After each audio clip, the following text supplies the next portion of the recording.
J'aime tellement cette histoire que je vous jure, quand j'en parle, j'ai des frissons. Sophie est une jeune femme assez banale. Elle vit dans une petite ville et tient un magasin de chapeaux.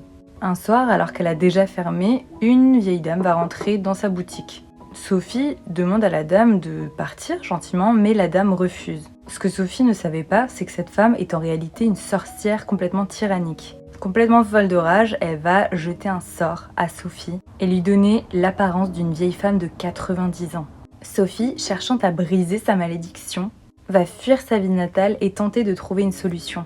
Sur son chemin, elle va tomber sur un château ambulant, enfin surtout un gros tas de ferraille ambulant. Et dans ce château, elle va faire la rencontre d'un homme, Aoru, un puissant magicien de qui elle va tomber amoureuse.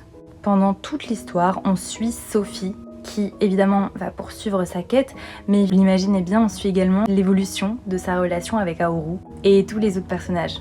Ce film, comme tous ceux de Miyazaki, évoque de nombreux thèmes.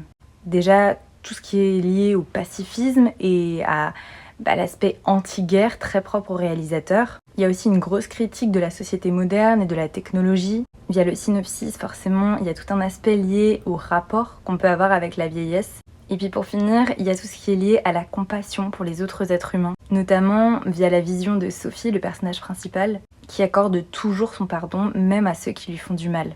Miyazaki a souvent dit que ce film-là était son préféré et il a même dit « Je voulais faire passer le message que la vie vaut la peine d'être vécue ». Et c'est exactement le mood dans lequel nous met le film. À la fin, on se sent heureux, épanoui et apaisé.